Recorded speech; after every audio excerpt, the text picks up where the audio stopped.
C'est une des pathologies qui se développent sur le continent. 3 lettres qui peuvent toucher chacun d'entre nous.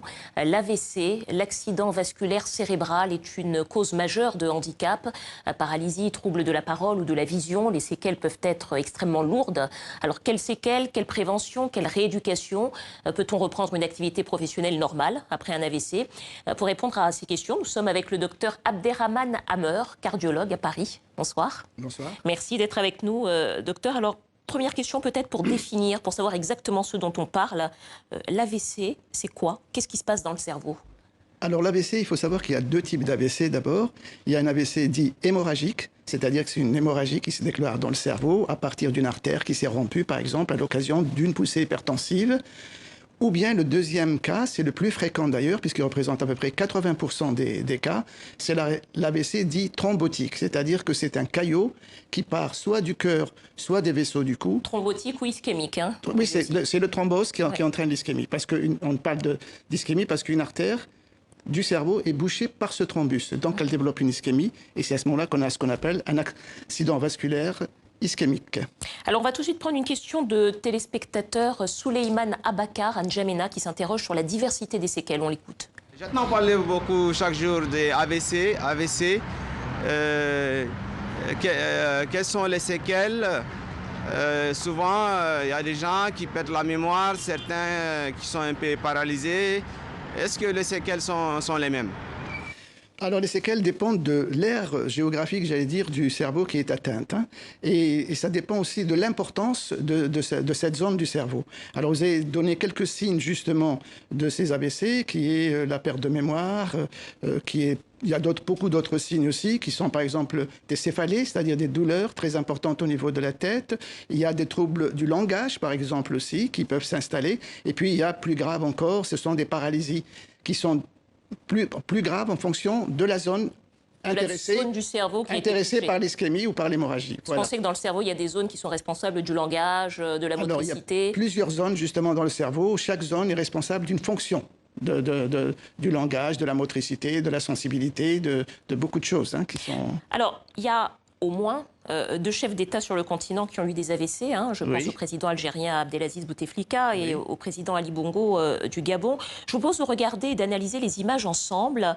On va voir les premières images du président gabonais après son AVC.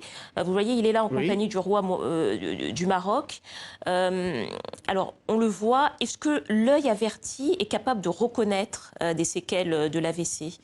On va le regarder. On va le regarder, oui. Là, j'ai l'impression qu'il ne bouge pas la main droite du tout, il bouge que la main gauche. Tout à l'heure, j'ai vu bouger la main gauche, en tout cas. Là, l'image est un peu trop loin pour moi pour l'analyser finement. Mais il est filmé d'un côté. Oui, il est filmé que d'un côté, et puis il paraît un peu lent, j'allais dire. C'est-à-dire, il est un peu placide, comme on voit ça dans les accidents vasculaires cérébraux. C'est-à-dire, il manque de réactivité, si vous voulez. Et ça, c'est une des caractéristiques. C'est une des caractéristiques de l'accident vasculaire cérébral. De l'accident vasculaire cérébral. On l'a vu aussi, il s'est adressé, quelques semaines après, il a adressé ses vœux aux Gabonais. On a noté dans ses vœux une élocution un petit peu difficile, un regard aussi un petit peu figé ou perdu. On le voit derrière nous, le président Ali Bongo. Est-ce que là encore, cela étant, entre ces images qu'on vient de voir et les autres images, on a l'impression qu'il y a eu quand même une rééducation et qu'il a récupéré un petit peu quelques-unes de ses facultés. Absolument. La rééducation est essentielle dans l'accident vasculaire cérébral et surtout le début de la rééducation. Et deuxièmement, l'accident vasculaire cérébral est tributaire du temps qu'on va mettre pour le prendre en charge. Et donc, plus ce temps est long, plus la récupération va être encore plus difficile. Oui, justement, c'est la question que je voulais vous poser, parce qu'en fait, quand on regarde Ali Bongo et Abdelaziz Bouteflika, tous les deux ont eu un AVC, mais ils ne sont pas du tout dans le même état. Ah, c'est pas du tout dans le même état. Comment ça s'explique? C'est pas du tout dans le même état, parce que l'atteinte est plus importante. Je pense que l'atteinte chez Ali Bongo ne doit pas être très importante au niveau des aires cérébrales touchées.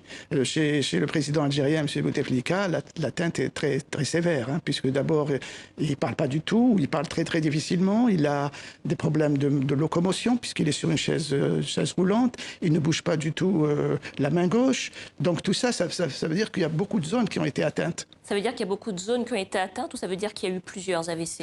Ah ben ça peut être soit l'un, soit l'autre. Parce qu'il faut le suivre chronologiquement, si vous voulez. Comme là, on voit d'une manière un peu brute, on ne peut pas distinguer vraiment. Mais il faut, si on regarde le dossier clinique, on va s'apercevoir peut-être qu'il y a plusieurs fois, qu'il a fait plusieurs accidents vasculaires cérébraux. Parce qu'une des caractéristiques aussi, peut-être juste en quelques mots, c'est que quand on fait un AVC, il est fort possible d'en refaire d'autres derrière. Absolument, absolument. Et c'est ça justement le rôle du cardiologue. Parce que les gens peuvent se demander pourquoi c'est pas un neurologue qui discute sur les AVC, mais plutôt un cardiologue. C'est parce que dans le domaine de l'AVC, c'est un couple en réalité cardiologue-neurologue. Parce qu'en réalité, les AVC, c'est une maladie neurovasculaire. Qui dit vasculaire dit donc cardiologie. Je ne sais pas si je me fais bien comprendre. Et c'est très, très important pour que les téléspectateurs le comprennent. C'est que ce qui est important dans l'AVC, c'est, une fois qu'il est constitué, c'est d'abord d'arriver très, très vite. Quand on arrive très, très vite, on peut sauver beaucoup, beaucoup, beaucoup de tissu cérébral. C'est comme pour le cœur, c'est la même chose. Prise en charge précoce, donc. Prise en charge très, très précoce. Et puis, deuxièmement, il faut éviter les récidives aussi. Donc, le rôle de la prévention. Le rôle de la prévention et surtout le rôle de détecter d'où est parti le problème. Alors, on va écouter tout de suite justement on va tout de suite écouter un téléspectateur sur la rééducation, Hassan Moussa. On écoute. Comment peut-on se relever d'un AVC? Une fois tombé d'un AVC, est-ce qu'il y a un système où il y a un mécanisme de rééducation très approprié pour les malades des AVC? Oui, maintenant il existe, c'est une véritable discipline, une spécialité, j'allais dire, en médecine, hein, c'est la médecine physique, c'est la rééducation. La rééducation, elle est très importante dans un AVC. Je vais vous donner juste un exemple pour que vous puissiez comprendre. Quand on a par exemple la perte de la mobilité d'un bras, comme on l'a vu tout à l'heure dans les images qui sont passées, il faut que la rééducation, en réalité, reprogramme au niveau cérébral la fonction de ce bras. C'est ça qui est très important. C'est-à-dire que la rééducation va reprogrammer pour que la personne récupère sa fonction. Et la rééducation est très, très importante. Il faut qu'elle soit précoce et il faut qu'elle dure dans le temps. Il ne faut pas baisser les bras très vite parce que le membre ne bouge pas assez. C'est un travail de longue haleine et de rester tout le temps attentif à l'évolution de cette... Dernière question, en quelques secondes. Est-ce que c'est possible de retrouver la pleine faculté, l'entièreté de ses facultés physiques, intellectuelles, après un AVC? Alors, il y a deux types de manières de retrouver ces choses. Est-ce que c'est possible en tout cas? Oui, c'est possible si on intervient très vite. Parce que nous avons maintenant des techniques qui nous permettent d'intervenir très très vite. Par exemple, on a créé en Europe, ça va arriver en Afrique aussi, je pense assez vite, parce que le progrès suit tout le temps. On appelle ça des unités neurovasculaires. C'est-à-dire quand un AVC est constitué, il faut que dans les 3 ou 4 premières heures, il soit pris en charge de telle manière à dissoudre le caillot. Voilà. Merci beaucoup, docteur Abderrahmane Hammer, cardiologue à Paris.